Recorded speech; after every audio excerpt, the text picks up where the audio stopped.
Olmuştu. Evet, birinci nümunələrə baxıram, ilhamlanmağa çalışıram. İlhamlanmaq üçün bir neçə yenə pozisiyalar götürürəm özüm üçün. Hər birinə ayrılıqda baxıram, poster yazısına. Yəni, sosial media posterində mahiyyət nədir? Ümumiyyətlə, birinci onu başa düşməliyik. İndi məsələn, traktor üzrə gedək də söhbətimizə. Bu traktoru niyə almalıdırlar? Yəni, bu traktor hansı problemi həll edir? Bu traktor kimlər üçündür? Müxtəlif cür sual verib, o bir müəyyən bir sualın cavabını tapıb, ona uyğun yəni hərəkət edə bilərsiniz. Yəni hansı ki, deyə bilərsiniz ki, hə, bu məsəl üçün sahibkarlar üçündür. Sahibkarlar bunu alıb tarlalara verə bilərlər. Və buna uyğun bir tak sloqan düşünə bilərsiniz. Vizualınızı buna uyğun artıq adaptasiya edə bilərsiniz. Yəni birinci sual verməlisiniz özünüzə, sonra onun mövzusunu tapmalısınız. Ondan sonra hazırlamağa başlamalısınız. Çünki sosial media posterin mahiyyəti bir xidməti içini tanıtmaqdır. Yəni xidmətin içində baş verən proseduru tanıtmaqdır, keyfiyyəti satmaqdır, məhsulun faydalı olub olmamasını satmaq üçündür, problem həll edib həll etməməsinin məsələsini satmaq üçündür. Bu etaplarla gedir sosial media posteri hazırlananda. İndi bir minimal şəkildə 1080-1350-yə Instagrama uyğun bir posterini hazırlayacağam. Bunun üçün baxıram ki, hə, brendi rəngləsin, brendlərimizin rəngləri istifadə edilir yaşıldan, narıncıdan, bu tipli rənglərdən başlanılıb istifadə edilir. Və təbii ki, də ən çox yaşıl filan uyğun olacaq. Gedirəm, kosmos.co saytı var. Bura daxil olaq. Görə burada traktorla bağlı maraqlı vizuallar var.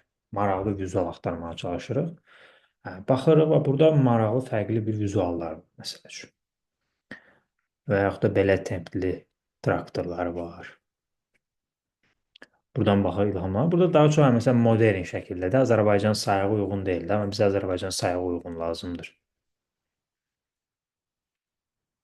Okey, o zaman bizim məsələmiz Google-dadır. Traktor paint yazırıq və tapacağımız traktorumuz onu biz daha belə keyfiyyətli hala gətirəcəyik. O keyfiyyətsiz olsa da, görüntüsü pis olsa da.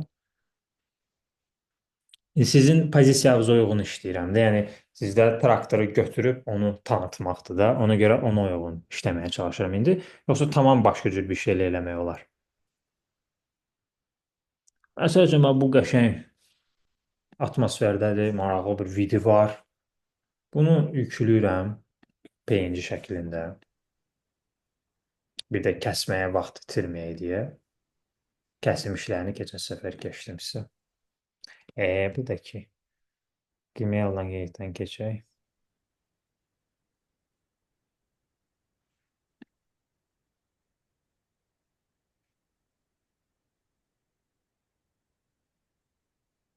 Oldudur.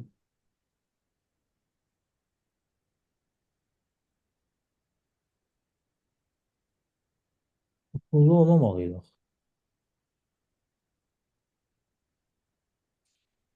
Hə,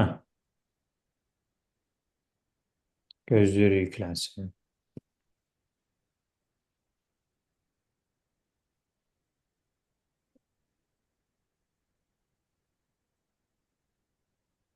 Bu da bizim traktorumuz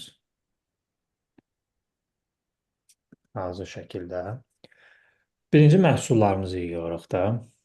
Deyək ki, iş şəraitində daha tez hazırlaya bilərsiniz. Necə hazırlaya bilərsiniz, onları göstərməyə çalışıram. Birinci məsələn, bu PNG yükləmək halında.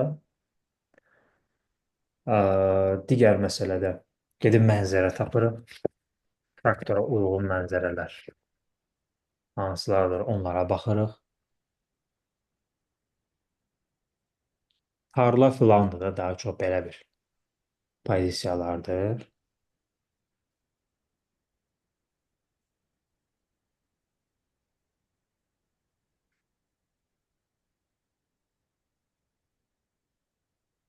Belə tərzdir. İşlərdir daha çox traktora uyğun olanlar. Elə bunu götürək. Bu bizim məhsullarımız. Bunu background-a qoyuruq. İş şəraitinə uyğun necə tez yazıla bilərsiniz pozisiyasıdır bu. Bunu atıram aşağısına traktor yuxarı belə bir vəziyyətlə. İndi burada biz desək ki, məsələn bu traktorun da rəngini dəyişmək istəyirik. Tutaq ki, qırmızıdır, bunun qırmızının rəngini dəyişmək istəyirsə, bunun çox sadə qaydası var. Layer bölməsinə gəlirsiniz, burada Create New Fill var. Create New Fill-ə basırsınız, burada House Saturation. House Saturation klikləyirsiniz. Sonra da bu düyməyə klikləyirsiniz. Bu inteqrasiyadır. Yəni ümumi şəkilə, bir dənə şəkilə inteqrasiya edirsiniz, yəni traktora. Sonra da bunun rəngini dəyişirsiniz. Rəngini istədiyiniz kimi dəyişə bilirsiniz. İşıqlandırmasını filan da düzəldə bilirsiniz. Rəngini də bu şəkildə istədiyiniz kimi dəyişə bilirsiniz. Deyirsiniz ki, məsəl üçün təkərlərin rəngi dəyişməsin. Onda nə edirsiniz? Bunu rasterize edirsiniz. Smart Object-dən çıxartdınız. Gəlirsiniz. Quick Selection seçirsiniz. Quick Selection-la nəyin rəngini dəyişmək istəyirsə, oranın rəngini Quick Selection-la oranı seçirsiniz. Müsbət olmalıdır. GSV Quick Selection keçmişdik. Seçirsiniz. Deyirsə ancaq buranın rəngi dəyişsin də məsəl üçün. Ümumi buranı seçirsiniz.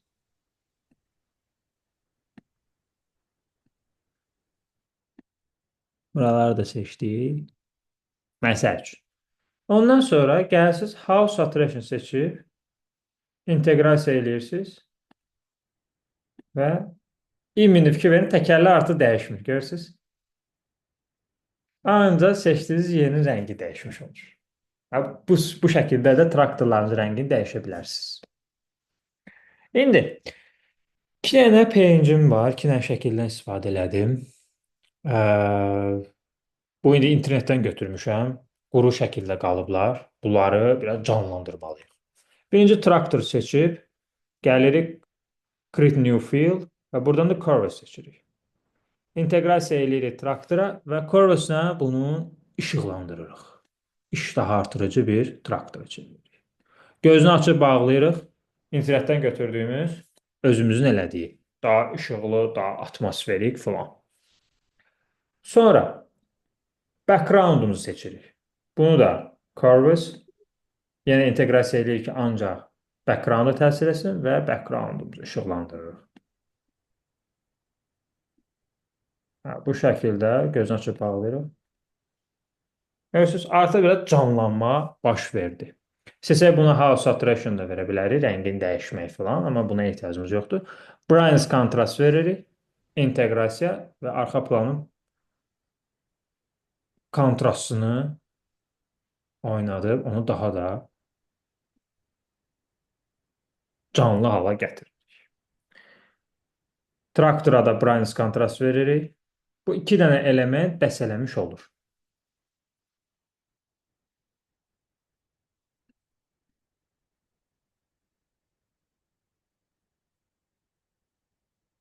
Bu şəkildə bir canlanma verdik. Sonra gəlirik biraz reallığa dayanaq da. Burada indi kölgələri var. Amma bu belə şey kimi qalıb. Otların üstündə taxta kimi qalıb. Biz bunu elə eləyək ki, bu otlar sanki təkər sanki otların içinə girib. Onun üçün nə edirik? Traktoru seçirik. Sonra gəlib pozanı seçirik. Ersel tool. Ersel tool seçəndən sonra buradan bu tərəfdə qal. Deməli, buradan bazı üstüyə basırıq. Burada öyle tənzimləyir. Bu size-dır. Dairəmizin ölçüsüdür. Bu özə hardness-dir. Hardness-siz 100% eləsəz sərt şəkildə siləcək. Hardness-i 0 eləsəz yumşaq şəkildə siləcək. Və təkəri bu şəkildə biraz təbii ki artırır, azaldırıq.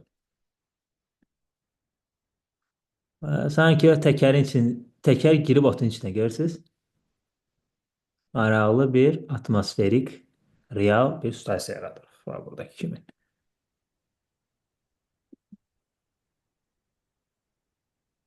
Otun içindəymiş kimi. Belə eləyirik.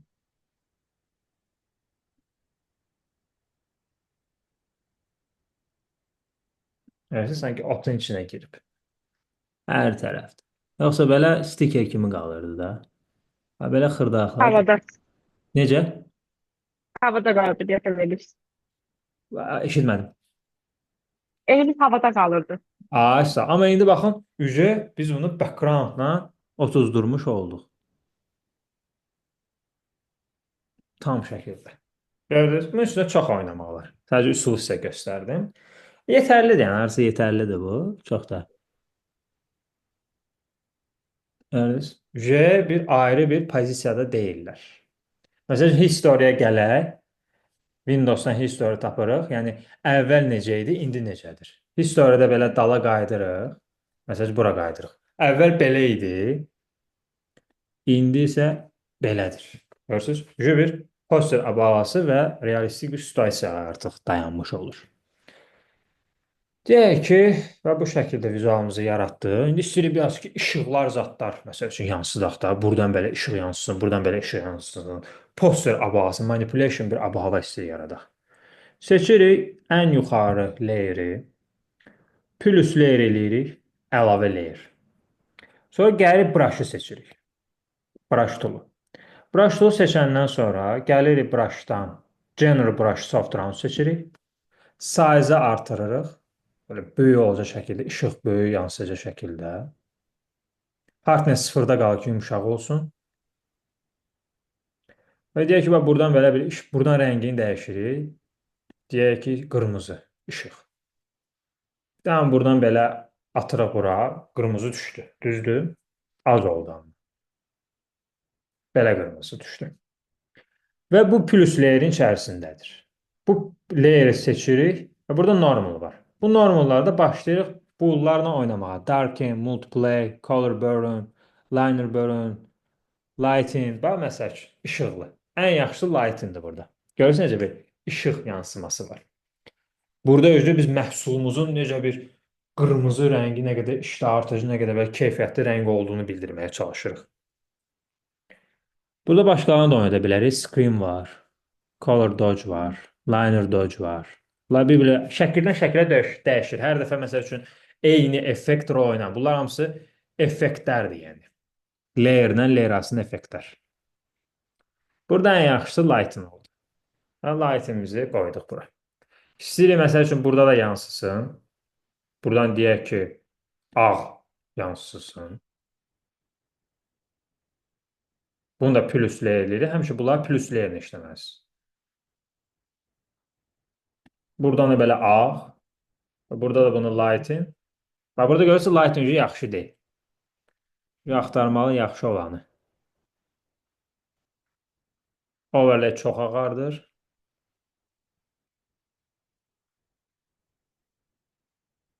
Yox. Ağ yaxşı olmadı. Ağa elə də çox ehtiyacımız yoxdur. Ya da overlay seçib opacity-sini azalda bilərik. Yoxlayaq.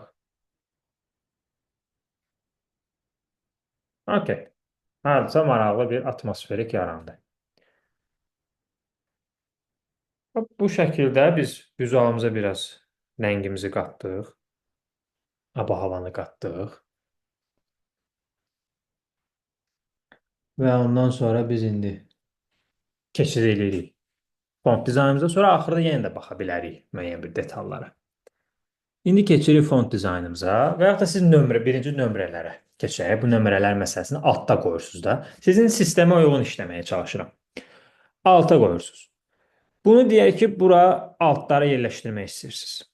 Və belə götürüb nömrələri yerləşdirsək, ağ rəng eləsək. İndi məsəl üçün nömrə tutaq ki, 994, 70, 352, 30, 20. Öz nömrəmi yazdım məsəl üçün. Bu 1. Və ağdır, itir. Görürsünüz? İtir. Tamamilə itir. Bunu nə edirik? Gradient seçirik. Gradientimizi götürüb buradan bura bir dənə çəkirik. Şirti bas saxlayın, düz çəkir. Amma bu gradientdə gəlirik, üstünə 2 dəfə basırıq. Ya da bunun üstünə 2 dəfə basırıq. Gəlir bu isə bu sarıdır da. Bunu eləyirik qara. Ya da boz eləyə bilərik. Ya da qara ən yaxşısı. Qara elədik. Bunu biraz istəyirik genişləndirək. Soft olsun.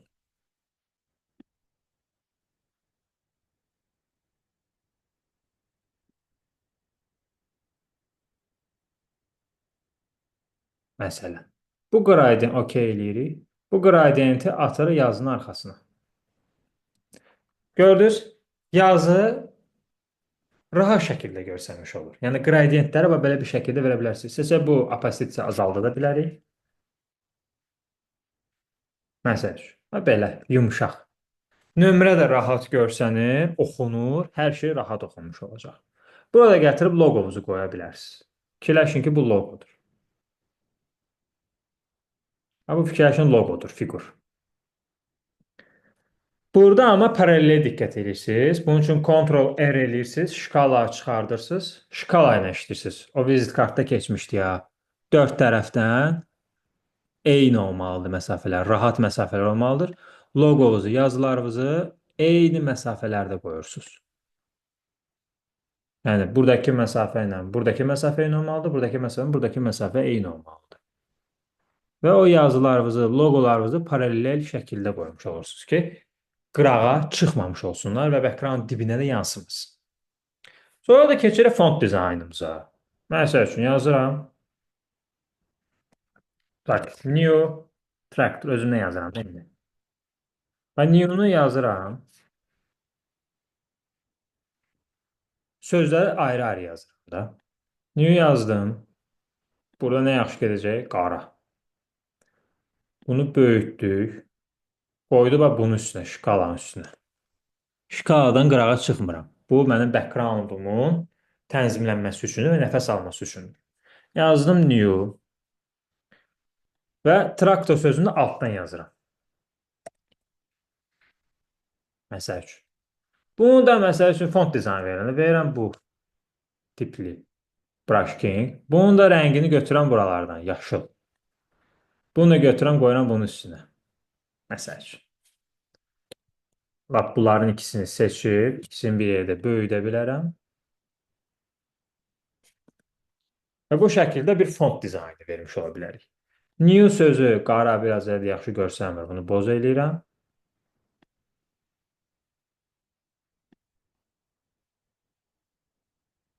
Və bu şəkildə və traktor sözünü biraz böyüdə bilərik. Və bu bir font dizaynı oldu. Yazının üstündə bir font dizaynı olmuş oldu. Və məsəl üçün, tez bir şəkildə belə bir şey yazıla bilərik. Burada sizə göstərmək istədiyim detallarla necə işləməyinizdir. Yəni, traktorun təkərinə diqqət eləməyiniz, onu pozanla lazım, onu da silməyiniz, kölgəsini oynatmağınız, əlavə bir brushla işıqlar verə bilərsiniz. Font dizaynınızı sonra düşünürsünüz. Görürsünüz, sonra düşünməyə başladım. Burada bir çox şey eləmək olar. Məsələn, bu traktoru seçib FX FX-də burada məsəl üçün biz verə bilərik stroke bunun. Traktora stroke verə bilərik, amma bu stroke yaxşı olmayacaq burada. Və yaxud da FX inner glove verə bilərik. Bu inner glove əlavə bir qıraq işıqlardır. Amma burada yaxşı görsənmir. Buna ehtiyac yoxdur.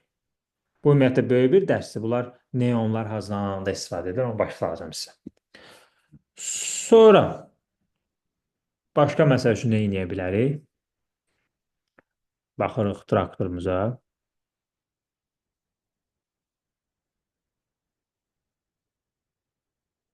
Və yaxud da istəsək, məsəl üçün nə edə bilərdik? Yazını burada yaza bilərdik, amma uca yer çox tutacaqdı. Əyilmiş vəziyyətdə. Məsələn, bu new traktor sözünü istəyirik əyəklə, düzdür? Ctrl-T eləyirəm. Ctrl basıb saxlayıram bu nöqtələrlə. Və bunu bu şəkildə əyirəm. Bu şəkildə əyirəm.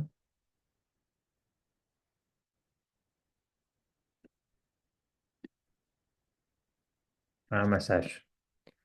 Elə bir ki, hərdən bəzi ideyalarda bunu tətbiq edə bilirsiniz. Siz bura yazını otun üzərinə olsun. Və Ctrl-T eləyərək bu şəkildə əyə bilərsiniz. Təbii ki, burada rənglər dəyişməlidir. Burada bu font uyğun gəlmir bura. Misal üçün, məsəl üçün, boş yerimiz çox olsaydı, yazının üzərində, otun üzərində və bunu məsəl üçün eləyə bilərdik. Və bu cür. Posterləri bax bu cür hazırlamalısınız iş şəraitində. İşıqlandırılmasına ən çox sizin diqqət edəcəyiniz font dizaynıdır, işıqlandırılmadır, səliqəli olmasıdır, rahat nəfəs almasıdır, fonta ayrıca fokuslanmaqdır. Vizualınıza işıqlarınızı verməyinizdir. Brightness Contrast Curve əsas olaraq background-unuza da həmçinin sizdə gördüm orada otlar falan var idi, onları da canlı eləyə bilərsiniz. Əlavə brushdan da belə maraqlı işıqlar da verə bilərsiniz. Və bugün üçün bunları göstərmək istədim sizə. Bunları tətbiq eləyin iş yerlərində. Sonra növbəti dərslərimizə daha digər avantajlı şeyləri sizə göstərmiş olacağım. Başa düşdünüz? Aydındır bunlar. Düşdüm. Nəsə bir sualınız var? Xeyr. Tamamdır. O zaman bu videonu da göndərirəm sizə. İşlərlə nə çətininiz olsa yazın mənə. Yaxşı?